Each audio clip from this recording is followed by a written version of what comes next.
Episode 2, guest episode 2 of my podcast, Alan Sneeze POV.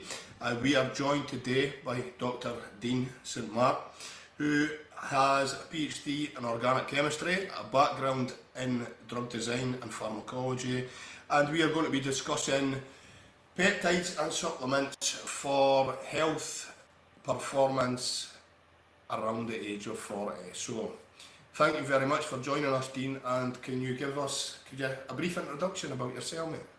Thank you very much, Aaron, for inviting me on. So, as you've said, my name's Dr. Dean St. Mart. I am the formulator and part owner of Supplement Needs, a UK-based supplement company. We started out in 2018 with our own supplement line, which really developed from the need to produce supplements that had full transparency, that were properly dosed to the highest quality. I just had enough looking at other competitors out there that were pretty much ripping people off with hidden blends and not dosing things right. So ever since 2018, we've grown force on force within the UK and global market as a company that just stands for the ethics of putting people's health first and foremost. So I'm very happy to have been invited on to discuss supplements and therapeutic peptides that we can use to improve people's overall health, well-being, quality of life, with minor changes, I guess, to their lifestyle and their nutrition, that these things then help to supplement on top of those dietary changes. I think when people look at supplements and these peptides that are becoming more and more widespreadly available, they think that these are almost like medications that are coming in to serve the purpose of removing symptoms and expecting to see huge gain of benefit from taking these things, when, to be honest, a dietary supplement or even the likes of peptides we can discuss are really there to supplement your lifestyle, your environment, how you live your life day to day, rather than thinking, if I take this supplement, I am going to be protected against heart disease, or I'm going to be protected against blood pressure or diabetes. That they're really just a useful, I guess, supplement to how you've implemented dietary changes through like someone like yourself, that if you're not getting enough fruits and vegetables perhaps into your diet, then you might take advantage of a supplement that has antioxidants, polyphenols, stuff with clinical evidence that help to support overall general well-being. So I got introduced to the bodybuilding and fitness community back in 2017. So I've been online educating since my wife pushed me online in 2017.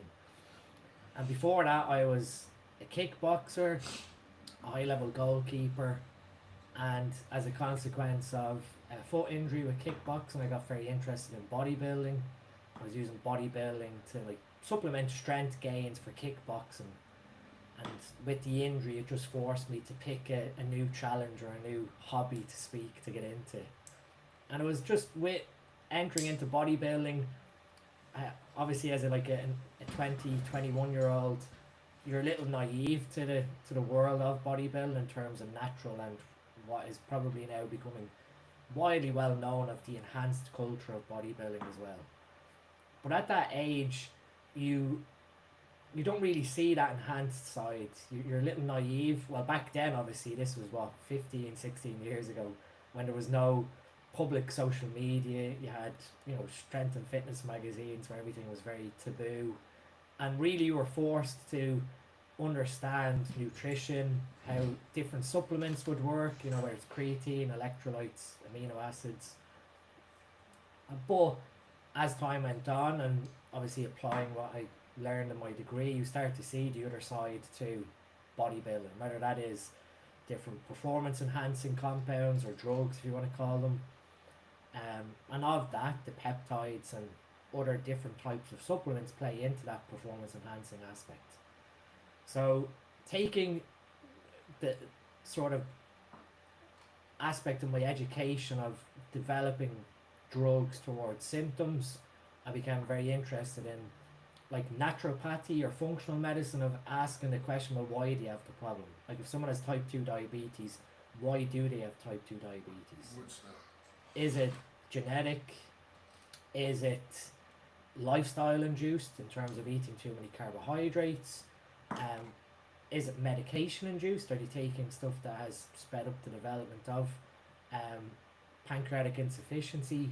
All these little things of asking the questions why, and then working back to the how do you address those root causes. And that was where I became very interested in supplements.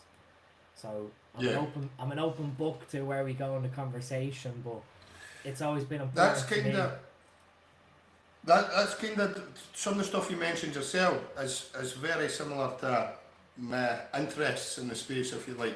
Like I became a nutritionist because, for two reasons really. I'm fascinated with the link between diet and disease, and I am also fascinated by like people's ability to really push the envelope of physical capabilities, whether that be extreme endurance or whether that be extreme strength and gaining muscle, or somewhere in the middle where the people mix up both. I'm kind of interested in all that from a performance and hobby standpoint, and the health side of stuff from a career standpoint. And I kind of, like you touched on a diabetes for the genetic factor there. Like I found out at uni, my mum had gestational diabetes with me when she was pregnant with me, and when I was studying, I found on that like she's passed on the gene basically to me, and I'm 6 times more likely to develop type 2 diabetes, more likely to have a higher birth weight, more likely to have a higher appetite and BMI throughout life. I've ticked all the boxes. So it's crazy that things like that could actually follow you genetically from day one. And I've had spells that not really been the best, but I've always sort of seen myself as, like people say, carb sensitive, but I genuinely feel I always have been that way. And then finding out sort of genetically that I'm predisposed to be quite insulin resistant anyway, I was like a aha moment sort of thing. I was like, that's probably been the reason that I do better on low carb diets. It's probably been since I was a child. I've had that just genetic predisposition to be sort of slightly insulin resistant. Yeah, I mean, even the new thing that's hopefully coming in the next 8 to 10 years of personalized medicine, of knowing your genetics, like what you touched on there. And this is sort of a very interesting point, because like that with the gestational diabetes being passed on in terms of the genetics, when we look at, utilizing certain compounds, whether they are medicines, whether they are performance enhancing compounds, in terms of your genetics, some of these things work at a genetic level of switching on and off different genes. And obviously we have what's called epigenetics, where it's the influence of the environment on your genes. So just because you have a gene for type 2 diabetic susceptibility, it doesn't mean that gene is currently switched on. That can obviously come as a consequence of the environment. And I mean, I'm speaking from experience, because 2 years ago I was diagnosed celiac, and looking at my genetics, I had the genes for HLA-DQ, which is what makes your immune system switch on, and they were only switched on in my late 30s from something in the environment. So when you have that genetic risk, it doesn't necessarily mean that the genes are being expressed, but it is useful to know then that you have those genetics, because when you then have a child, your epigenetics of how they are expressed is potentially passed to your child as well. So if that gene is switched on, the gene might be switched on in your child as well. And even like, for example, higher rates of testosterone, whether that is natural or enhanced or therapeutically enhanced, if a male has a higher level of testosterone, what's to say then from a genetic perspective that you're not passing that expression of what's happening in the genetics to the child as well? And you might see a link, like this is something that I've become quite interested in, is the link between, elite sports athletes, and then obviously the epigenetics or the progeny genetics of where you see familial high level athletes filter through, because of potentially you have that genetic or epigenetics. Yeah, and then passed it becomes a question of nature or nurture sort of thing. Is it Correct. the environment or were they born like that? Yeah. Yeah, and then obviously if for example, if you have something like a professional bodybuilder who has a very high level of testosterone, and then they have a child, and the epigenetics of that high level bodybuilder are towards increased muscle mass, increased strength, etc.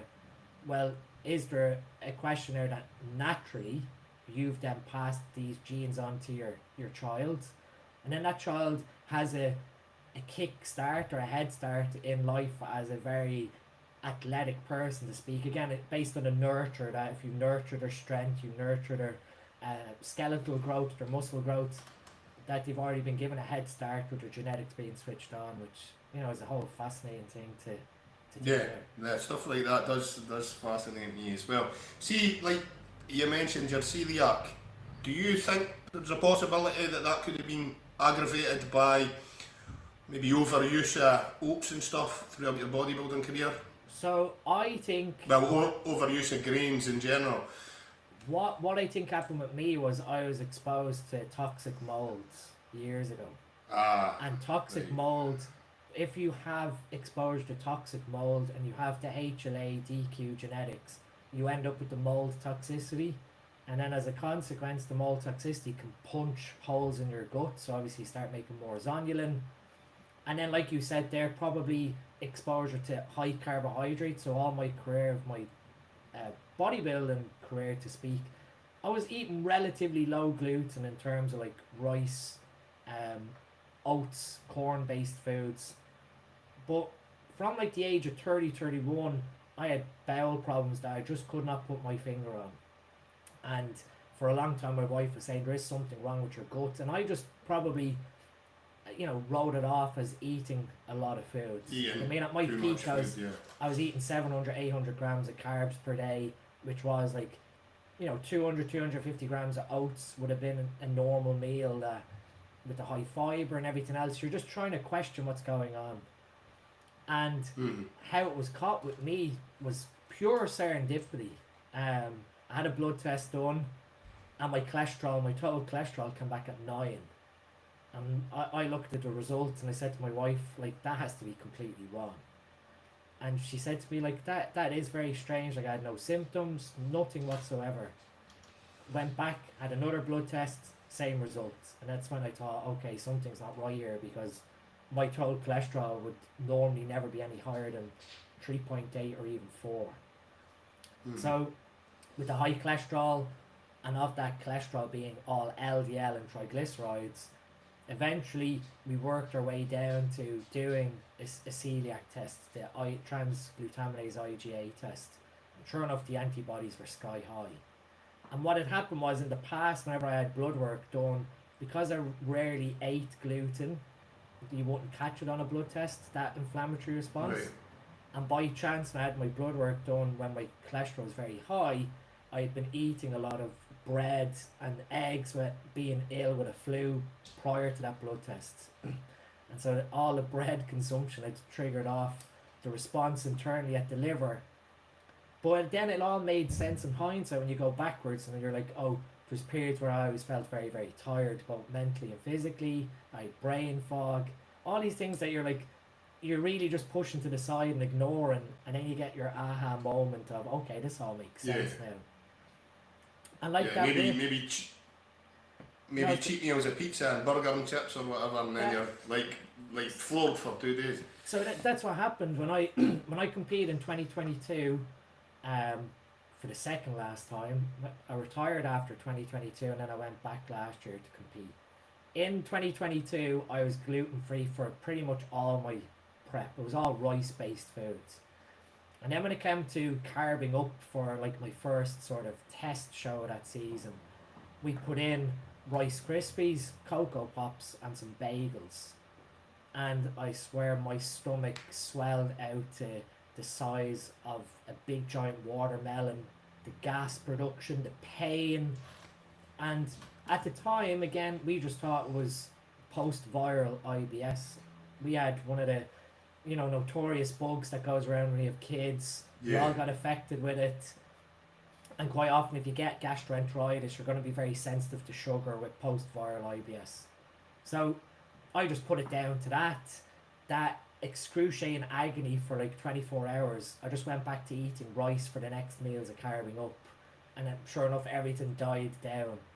But again, it went back that, you know, the barley malt extract and the Rice Krispies and Cocoa Pops, the bagel, just set off an immune response where for so long my body had sort of settled itself in inflammation from gluten removal.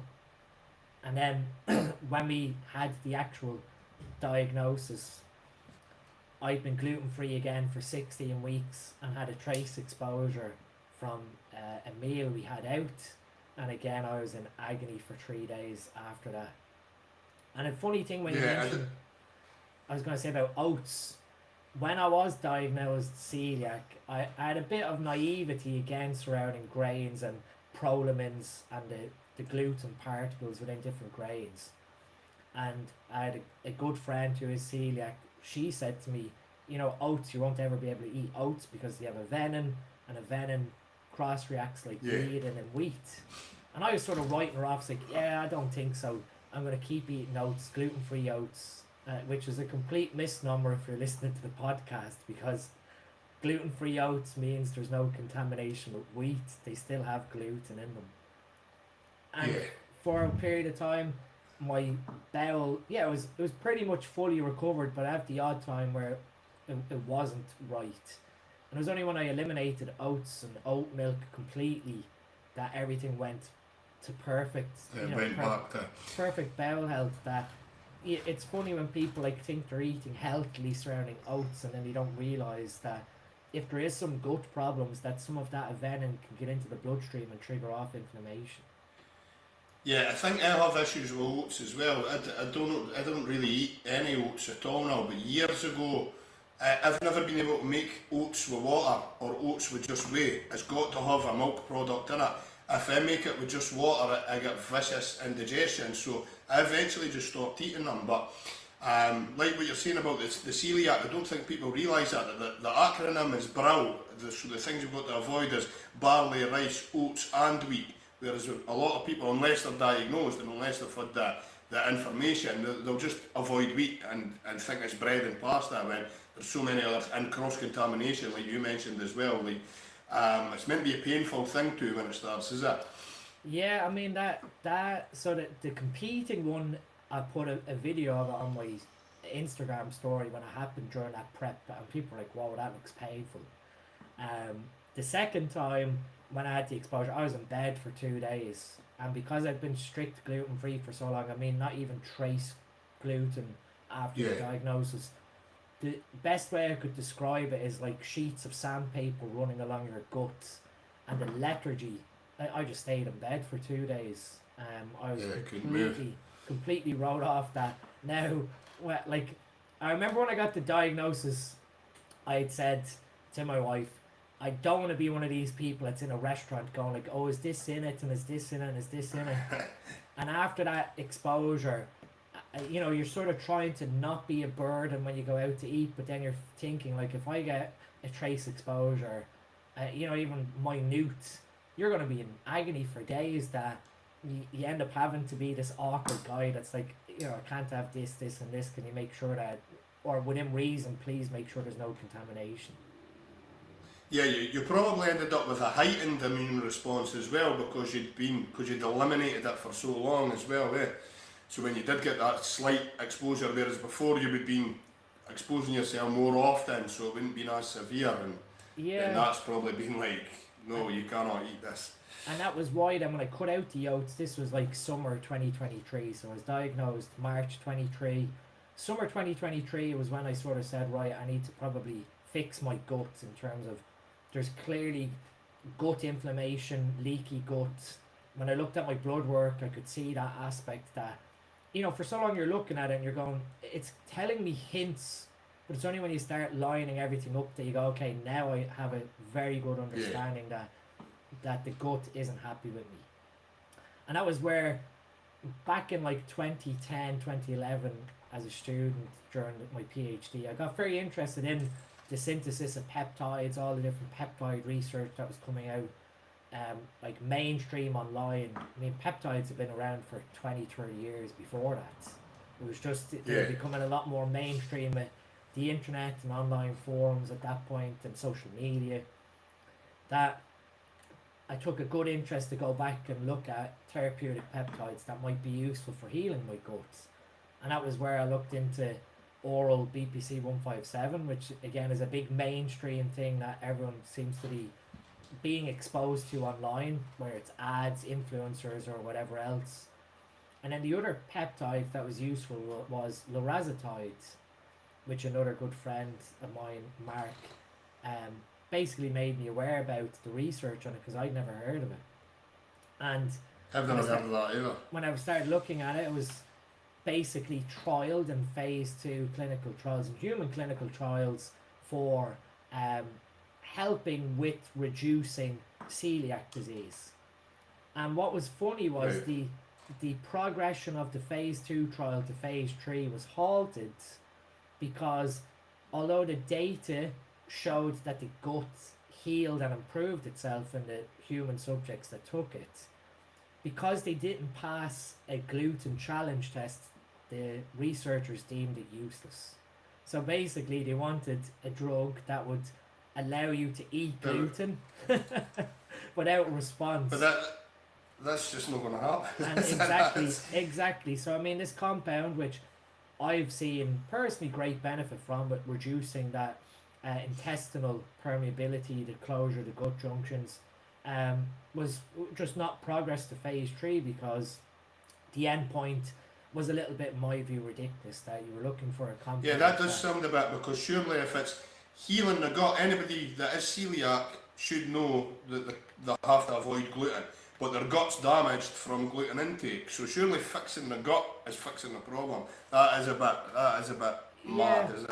And then you're in my view, if you had a trace exposure then to gluten, so like what I said about that time with the trace exposure at 16 weeks into being gluten free, I had another small trace exposure then in January 2024 from a takeaway meal, and I put down the lack of pain in that exposure to diligently Through the use of that. using that, and that my belly still swelled out massively, and again I put it on social media, but luckily I didn't have any of like the pain or brain fog that came from it. My gut basically just swelled from the inflammation, but it didn't really induce the same mass hysteria immune response that I'd had during the summer, which I mean I can take having to fast for 2 days to let that inflammation settle in my gut versus being in bed for 2 days absolutely rode off with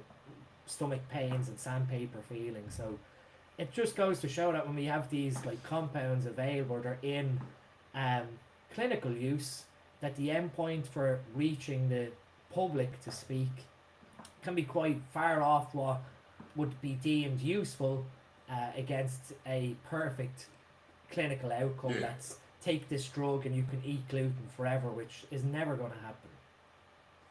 How do you find oral BPC 157? Because funnily, I've just started that yesterday. Because I've been feeling a bit overtrained for about 6 or 7 weeks now. I've been using tirzepatide GLP-1 since last summer. I've lost about 15 kilo or something with that, and I got to the point where even on that, I probably haven't taken enough diet breaks throughout that period, because I've got to the point now where even on it, I've stayed on a low dose. I've stayed on like no more than 2 milligram, and I've got to the point now where I'm absolutely fighting for any fat loss at all, and that's like 1,600 calories some days and everything, and losing about a third of a pound a week. So, but it's also affecting my training as well. So I had to have like a deload week about 5 weeks ago. This is my second one in 5 weeks basically, because the minute I'm starting training again, I think it's just months and months and months of low calories and low nutrients, obviously, that my recovery, I seem to be in a bit of a recovery hole. So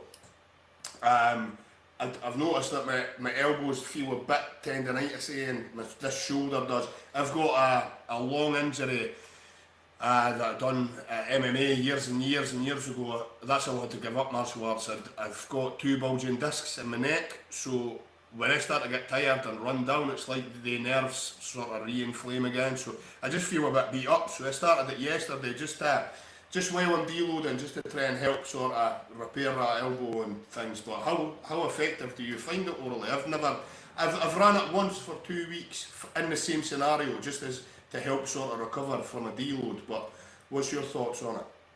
Yeah, so oral BPC 157,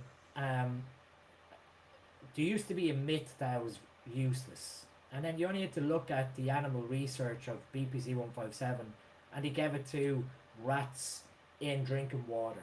So the oral efficacy of it was clearly shown from then the animal data models.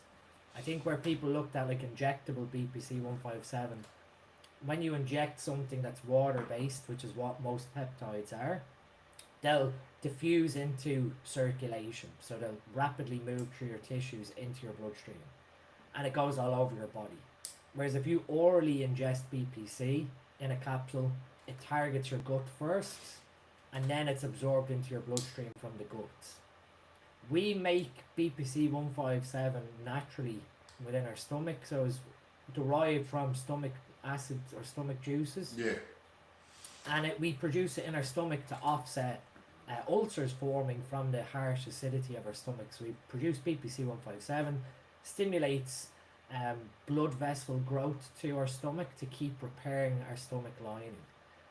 Orally, for injuries, I'm not a huge fan of it because you're going to repair the gut first and foremost with whatever dose you take, and then some of it's going to go into systemic circulation.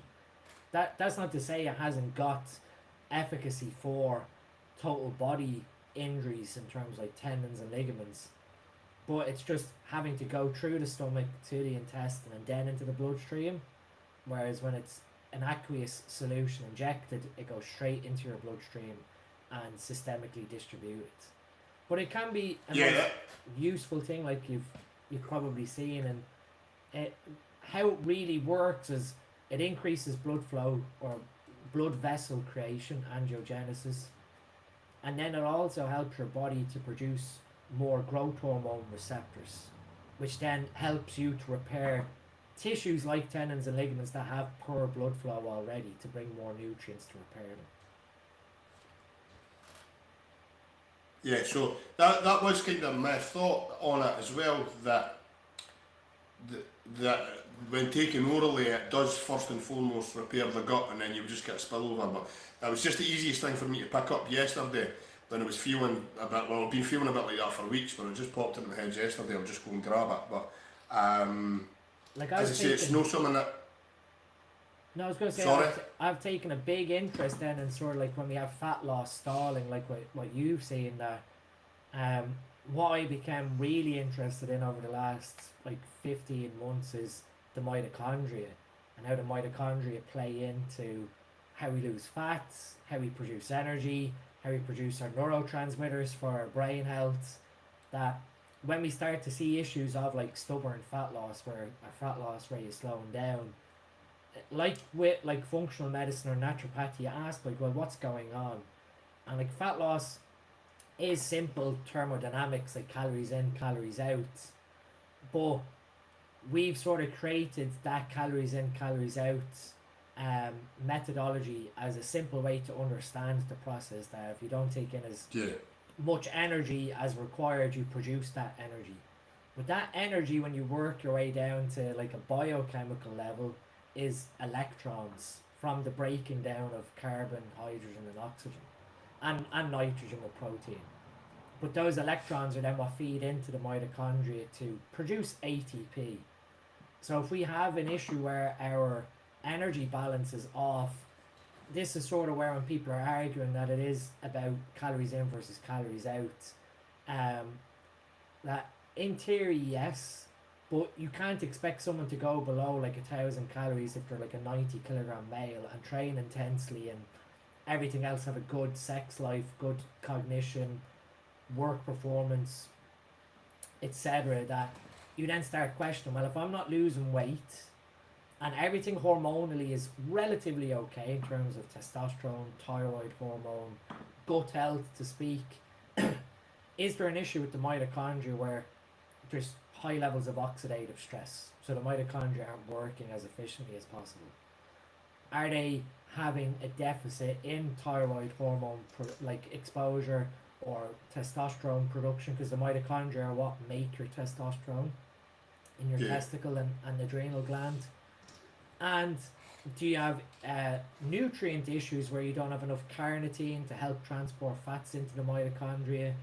All these things that, like, when I got really fascinated into mitochondrial health and restoring my gut function, the change in my body composition. So like I said, I retired from bodybuilding in 2022, diagnosed celiac March 23, clean everything up by like September 23 with my gut and everything else. And it was only at that point that my body composition started to change without much effort, to be honest, in that, like, I was eating 3,500 calories and my body was recomping with losing fat, gaining strength. And this is all at a normal testosterone level. That it started to bring in this like question in my head of like, what if I went back and competed and took what I'd learned all years competing with what I know now about the mitochondria? And that was where I got fascinated in the peptides towards mitochondrial health, and even the GLPs of, well, what happens if you increase the number of mitochondria you have? And what happens if you increase their efficiency? Now you have all these powerhouses that are producing your energy but able to burn fat for you. And then they make your neurotransmitters for your cognitive health.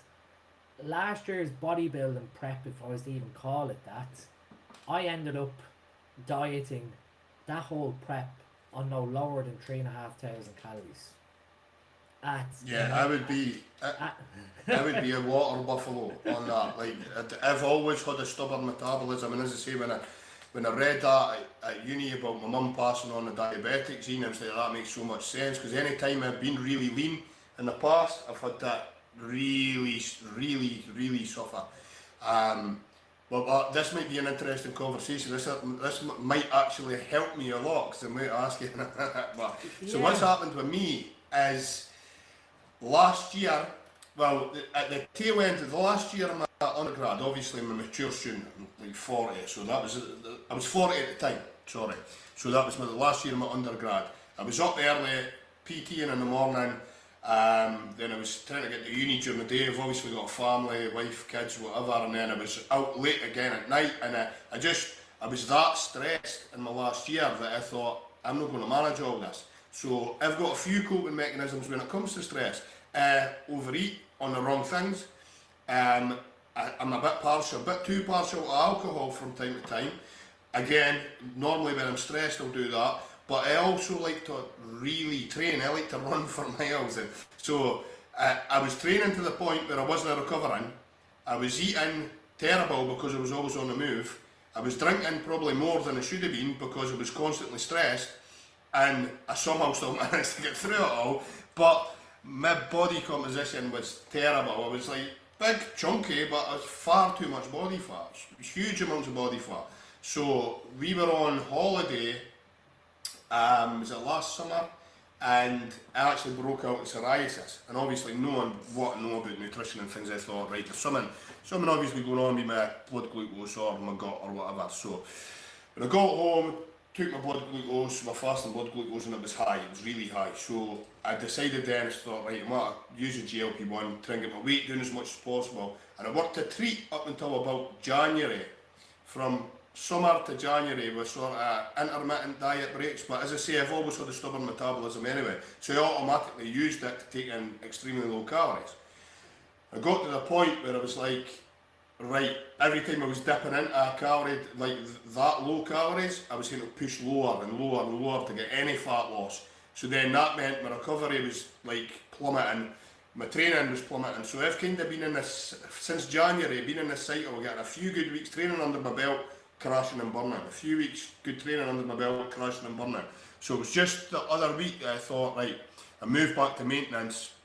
So I've really upped my protein higher than I normally have it. I've really upped it to try and get a trend, because I think I've lost a wee bit of muscle tissue as well.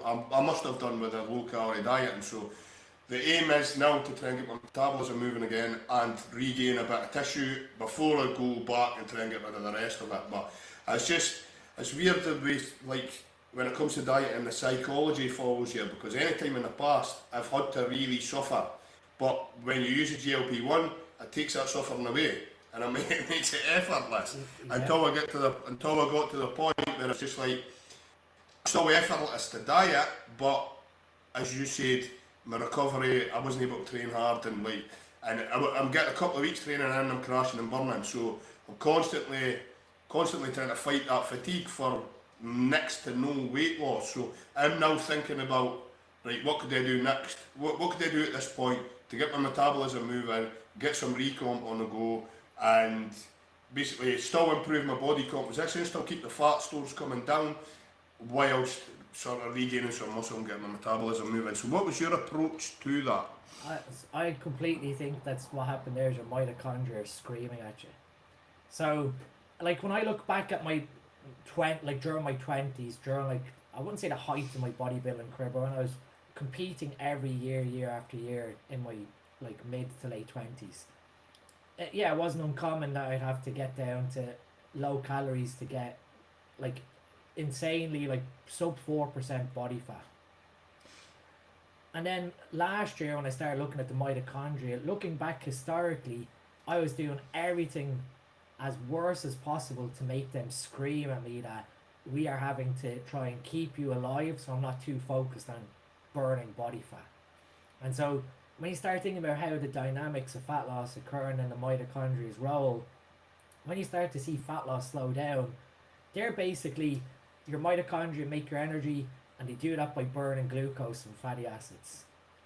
When you start to see fat loss slow down, even though it is calories in versus calories out, that's all determined by the energetics of the mitochondria.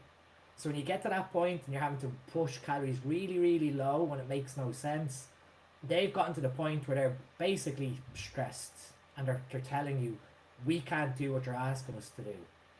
And the reason being is the mitochondria ironically produce a lot of our oxidants of our body. So when they make energy, they create radicals that damage our cells.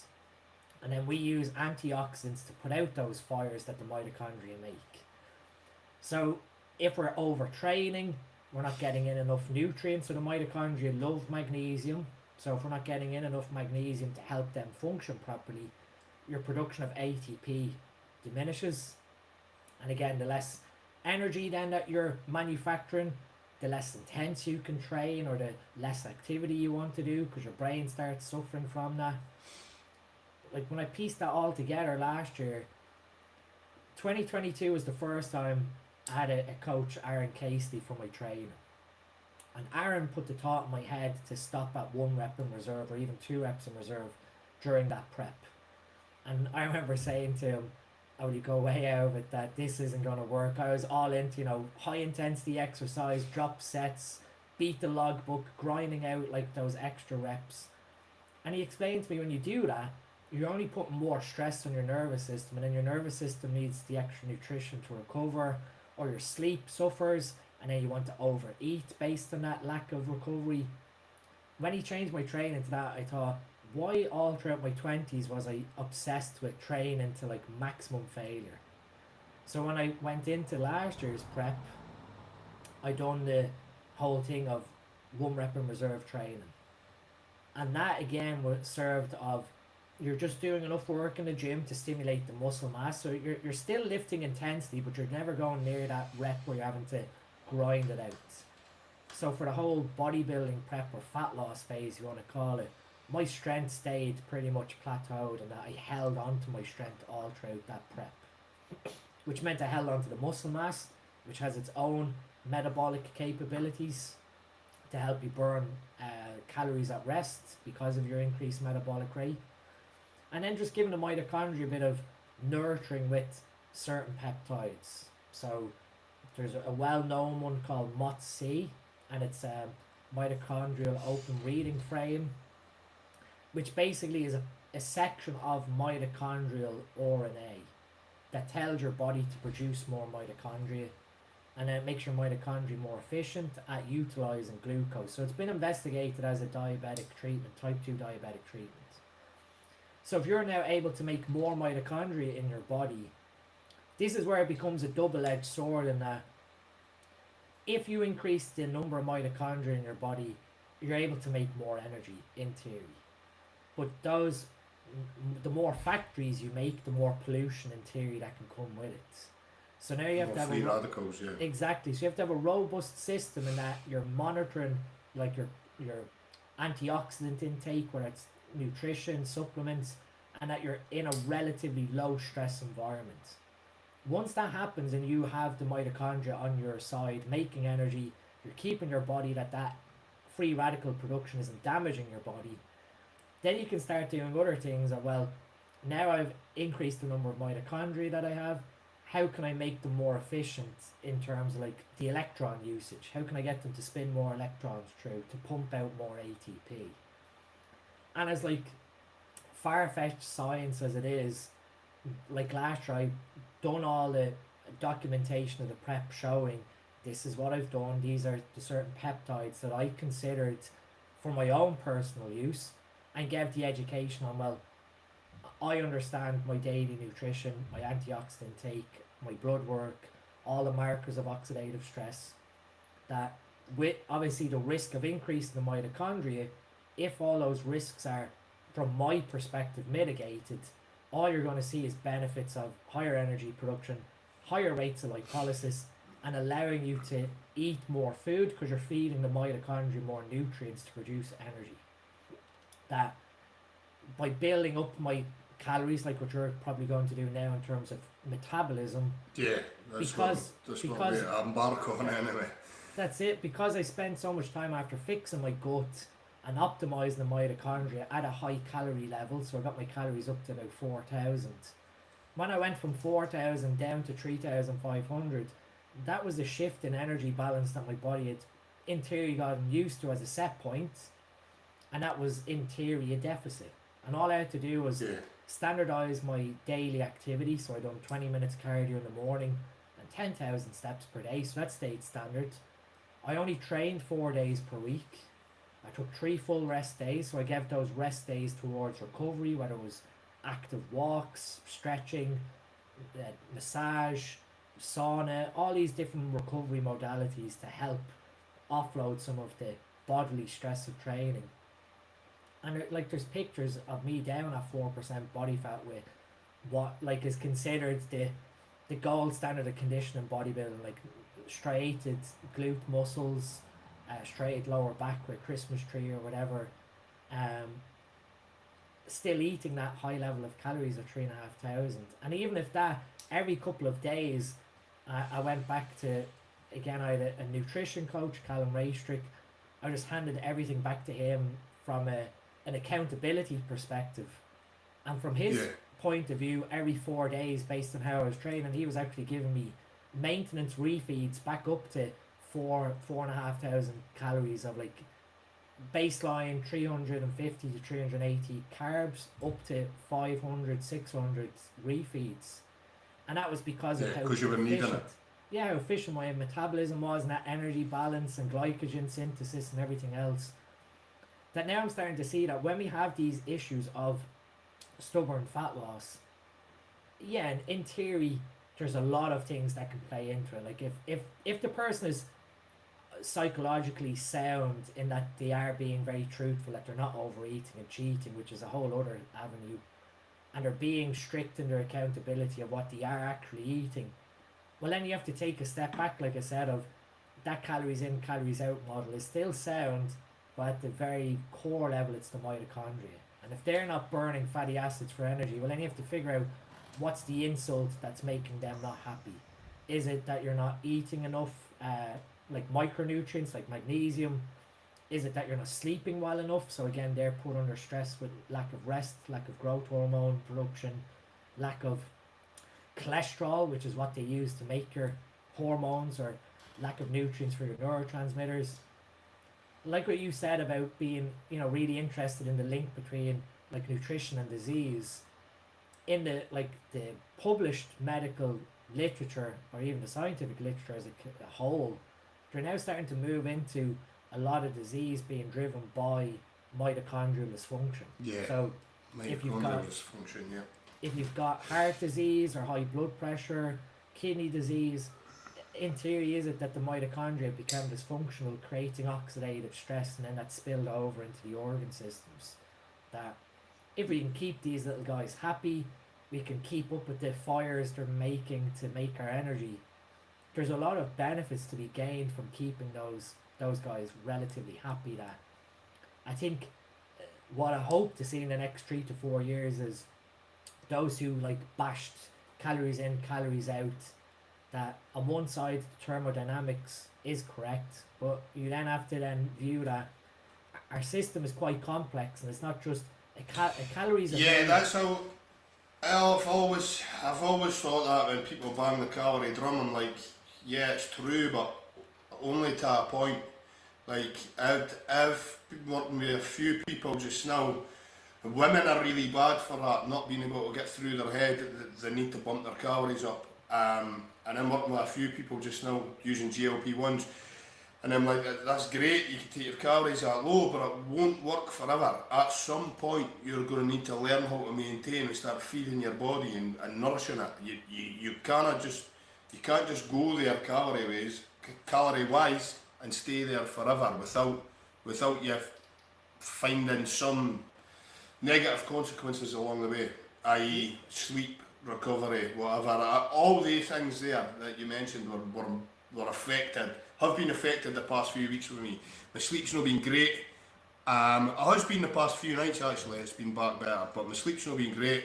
My ability to lose fat is just, and that's with a GLP-1. So it just goes to show that it's not calories in versus calories out at that point, because I'm managing to keep my calories really low, and I'm fighting for about a third of a pound a week, and I've still got plenty of body fat to go. So there's definitely other things going on. But when you start speaking to some people about sort of building the metabolism and things, they just shake their head in disbelief.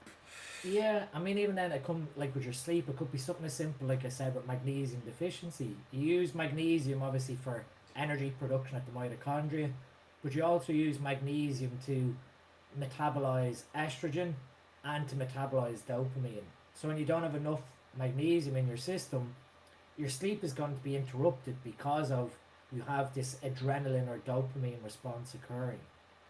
And it's like the RDA for magnesium nutritionally is 300 to 400 milligrams. But when you look at scientific research that was done on intensely trained athletes on magnesium intake, it's between 5 to 10 milligrams per kilogram that's recommended. And most intense trained athletes need that 10 milligrams per kilogram as a baseline. They might actually need more. And there's a useful scientific paper or article called Magnesium and Stress, the Vicious Cycle. It shows that when you get stressed with cortisol, you use magnesium to blunt that stress response. So now you have less magnesium for getting rid of dopamine, you have less magnesium for energy production.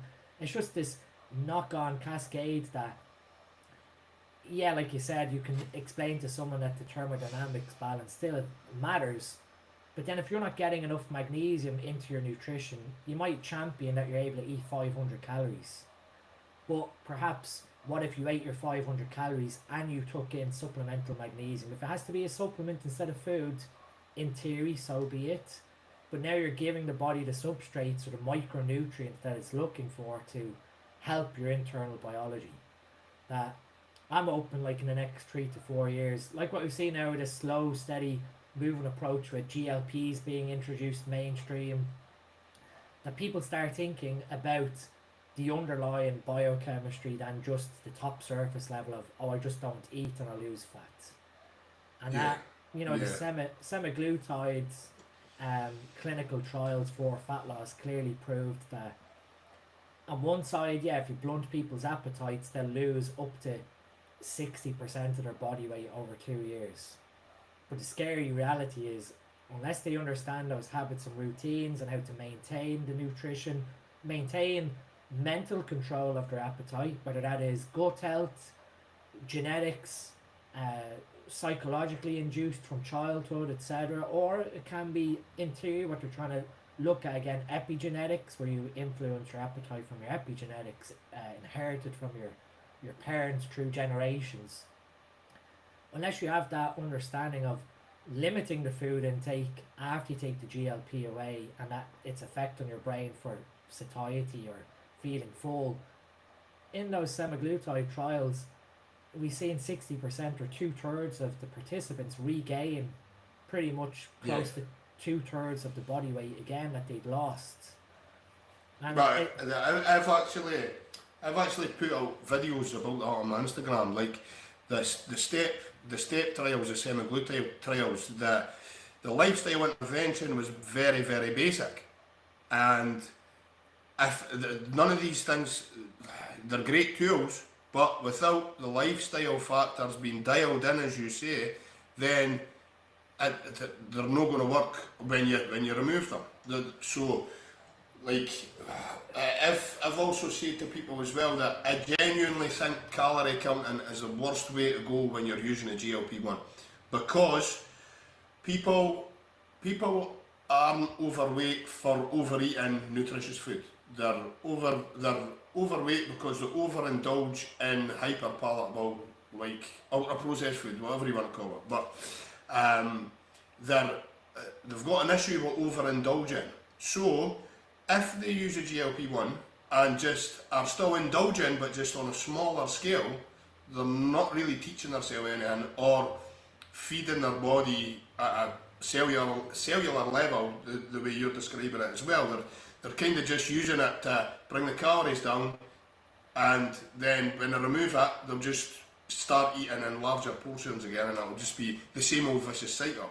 So it could possibly make yo-yo dieting even worse for certain people. If they're going to use it, they should strip it right back and sort of start from scratch and rebuild all their habits, sort of thing. Yeah, and I mean, even with the GLPs, looking at some of the metabolic syndrome aspects that can develop from using them, because, like you said, they're mini indulging at that point, rather than focusing on higher protein intake to preserve that muscle mass. They're now, as much as I hate to put the term on it, they're focused on weight loss instead of fat loss.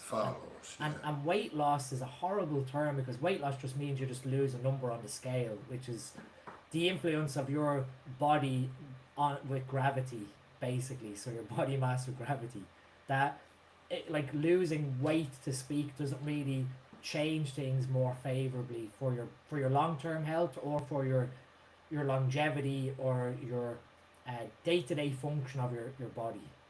You're really just losing a number on a scale that can be water, fats, and muscle tissue. Whereas really with the GLP, you're looking to lose fat tissue, which causes all sorts of inflammatory insults and metabolic and hormone imbalances, whilst preserving the good stuff, the muscular protein that you've developed for your skeletal strength, doing training activity, which again helps burn calories. You're doing everything positively then to support the fat loss than just the weight loss. And that, it's such a shame that people view this appetite suppression as, I'll just forget to eat so I'll lose weight, but it's not the right kind of weight in the end. And then, like you see in the rebound, without the education, can be as bad as where they started from. So I love the fact that we have open education and open accessibility to these compounds. There are quite a lot of other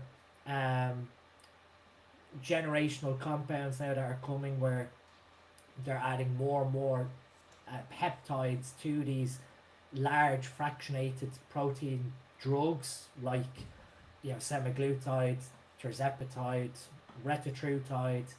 You have a whole host of other oral GLPs that are in development. Like, there is this race to try and end obesity and overeating, but I still think that, and this is why I sort of moved away from drug development, you're still not addressing the root cause. You've come up with a problem to to the symptoms or a solution to the symptoms of overeating. So you just stop someone from eating. But it's such a poor thing then to have someone have to rely on chronically taking this drug forever, which, don't get me wrong, certain people potentially genetically might have appetite issues and they might need this support alongside guidance, whether that is, personal trainer, nutritionist guidance, or psychological interventions. But as a whole, you are really just switching off the brain from thinking about foods, which then doesn't really get us to a good position of early intervention of dietary control, whether that is, nutritional education to younger generations surrounding food choices, as boring as it can be, feeding into maybe supplementation at an early age from a micronutrient perspective. So if you have a child who might not eat a whole host of fruits and vegetables, whether that is due to preference or due to socioeconomic status where they can't afford it, you might have to supplement to some extent with some of the micronutrients. I'm very interested, like I said, in where we're sort of moving now with this drug development side of things, but the other part of me always holds that level of common sense of, well, what's the root cause of all these problems that we can't just keep running away. I've actually touched on that as well in videos in the past, saying as much as I think GLP-1s are a good thing, the one that don't address the root cause, they can help address the root cause if people approach it in that way. Whereas when there's someone that's this effective at blunting appetite, it's going to be misused by people. It just is. It's fact.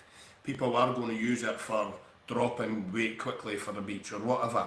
But when you're actually speaking about the reasons the UK has an obesity epidemic, then it's not going to put a huge hole in that, I don't think, because there's so many other factors involved: the environment, socio-economic status, and there's so much that needs addressed, that these can maybe help people on a personal level, but overall, I think it's going to be a drop in the ocean personally. But where do you stand on, I've got my thoughts on them, and I've spoken about them a lot, so I've had a couple of comments on some of my stuff in the past with GLP-1s from people that I really respect, and one person in particular was saying it's a mechanism of action that's the issue with GLP-1s. He says, mark my words, within 5 years, we're going to have an epidemic of gallbladder and kidney issues. What's your thoughts on that? Yeah, so I guess what we've done here is like classic drug development. I always laugh at this. We've created a compound, the GLP-1s, as an agonist for the GLP-1 receptor within the gut to make the pancreas more efficient at producing insulin. But then the consequence of it, it interferes then with your ghrelin pathway and your neuropeptide Y production. So all of a sudden now your appetite is suppressed, improving how your pancreas works.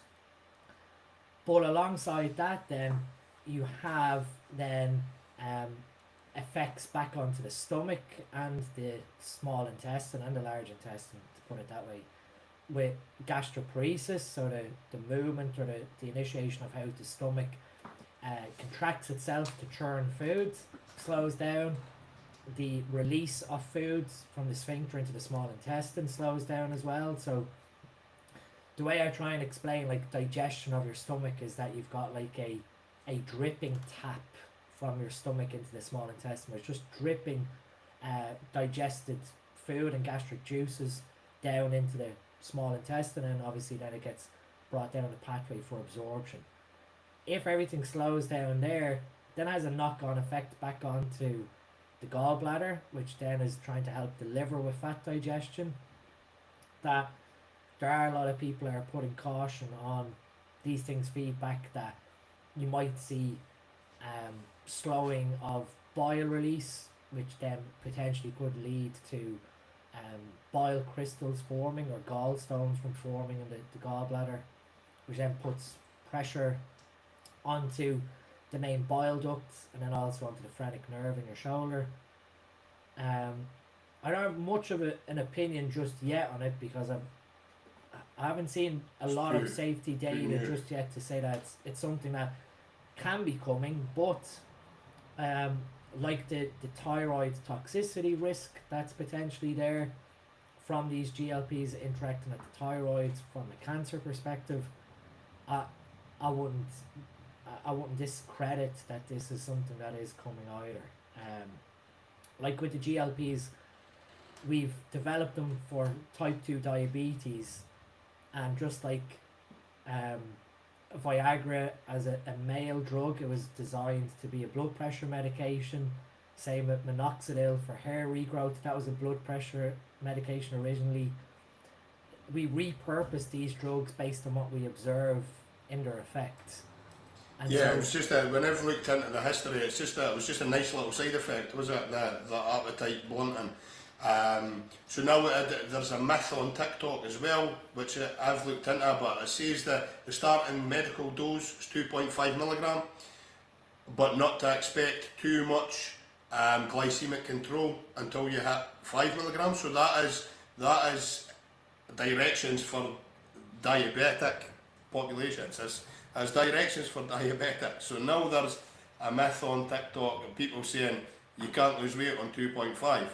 It's because that's just a loading dose. You're not on a real dose where you're on 5 milligram. Now I've used this for most of last year, and some weeks I was only using 1 milligram. I see people on 10 and 15 milligram. Not people I know, but just people on TikTok and things. And like I seen one woman, she was saying she was on 15 milligram and wasn't getting much appetite suppression. And so that is where I'm like, right, what's going on inside if you're taking that amount? If I'm able to run a milligram or two for 6 months and still get benefits from it, quite strong appetite suppressing benefits from it, what is 15 milligram actually doing to your digestive system and that? So that's kind of where I stand on everything really. I suppose the devil's in the dosage, but 10 to 15 milligram, I couldn't imagine what people feel like on that, to be honest. Well, aside from their wallet getting depleted very quickly as well, based on the cost of it. Yeah. I mean, even like semaglutide, if you look at the BNF or the NICE prescription guidelines, semaglutide actually starts for diabetics at 0.5 milligrams for 4 weeks. It's a really, really low dose, and then it's stepped up in terms of like what's observed in response of glycemic control. For a normal person without type 2 diabetes, probably 0.5 to 1 milligram, they will see that appetite suppression because we're not looking for the effect of the GLP back onto the pancreas to improve insulin secretion. I have personally trialed GLPs, and one of my like funny experiences with it was it killed my appetite, but then because of I'm a little bit different to you. I'm very like I'm like a carbivore that I can eat 600-700 grams of carbohydrates every day with my HbA1c staying under 30 and my insulin staying very good. Just from a fuel perspective, that it killed my appetite, and because then I wasn't eating, and then my blood glucose control was already very, very good, there was times I'd be sitting in this office and I'd have a proper like very low blood sugar, hypoglycemic attack, where I'd go and check my blood sugar, it's at just below 2.93. But then you have no appetite where you want to eat to get the glycemic index or like get your blood sugar up again in your body, that I'd have to get like cyclic dextrin or some glucose and basically drink it as a quick way, because mentally I'm like, I don't want to eat this rice or jellies even to get my blood sugar up again. That in a subset of like athletes who are using these for weight loss, there could be some dire consequences. Like if you have an MMA fighter, for example, who uses it for weight cutting or for losing body fat to make a weight cut, if they're already a very efficient system metabolically, they could be trained to have again a very severe hypoglycemic attack because of how glycolytic MMA training is. Now, Yeah. they're not really looking at the other consequences that come from it. They're just looking at the appetite suppression effects. Yeah, see, that's one thing I decided to do. Obviously, like, I've not trained any martial arts for like 10 years, but because that was my background when I was younger, I've always been into like what they call hybrid athlete now. I've always been into lifting, but I've always been into running and stuff as well. But when I decided, it's weird that to the tail end of last year when I was carrying all that weight, I was still fit. I was like, it's mad that you could be fat but fit. I was still able to run a half marathon and things. I was still like aerobically fit. I was still strong.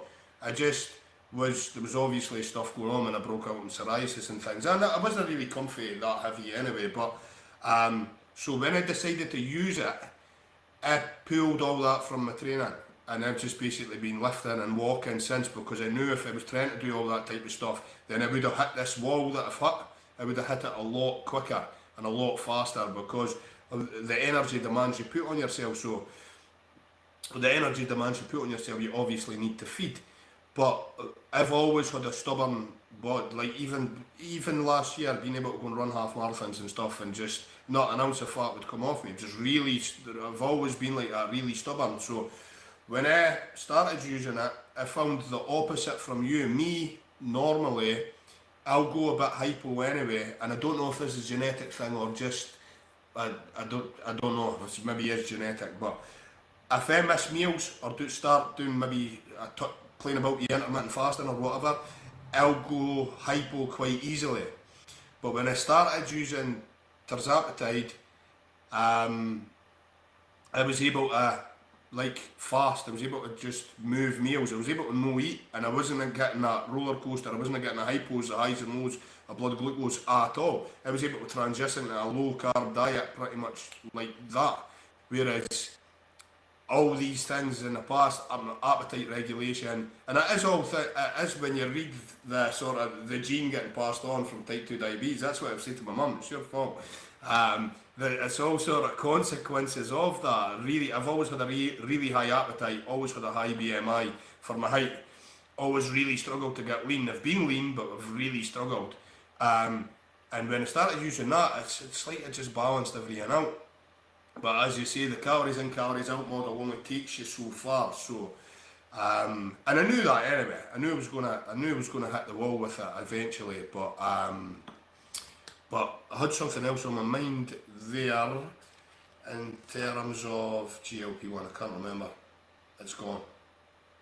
What ones have you used? Just semaglutide? No, I've tried tirzepatide, and then I was given a sample of retatrutide. Retatrutide, in terms of like appetite suppression, tirzepatide, in my view, has stronger appetite suppression effects in how you rank them. I think when you look at retatrutide and the ghrelin peptide aspect that's put onto it, or glucagon, I should say, sorry, the glucagon aspect helps to improve your sort of metabolic flexibility and how you mobilize and utilize fats. With that in mind, what I found was retatrutide had very good appetite suppression effects, and then they wore off. It came to a point where my metabolic efficiency, in terms of what my body was looking for from a fuel perspective, was overriding what my brain was trying to be told not to eat. And so I found after a while that 1 milligram, 2 milligrams of retatrutide in the beginning would kill my appetite completely. I could regulate my food intake. After a while, it became difficult to suppress my appetite because my body was basically, the metabolism of my body was being improved, which is why you take these compounds anyway, having a knock-on effect that wasn't actually overriding the ghrelin pathway of appetite suppression. Whereas with tirzepatide, because you have the GLP and the GIP aspect, the GLP-1 is with the appetite suppression, the GIP is helping with fat mobilization, like the glucagon part of retatrutide, but it's not to the same overall extent, but it doesn't have then some of the improvements to your metabolic health, to speak, like your metabolism. So you don't see this want of your body to eat more to fuel it. So there's appetite. From an appetite perspective, I've seen others who utilize it and never really come to the same roadblock than if they choose to use retatrutide experimentally. Yeah, because that keeps things ticking over in the background. Yeah, so I think in terms of like where we'll see things moving forwards, they are basically going to put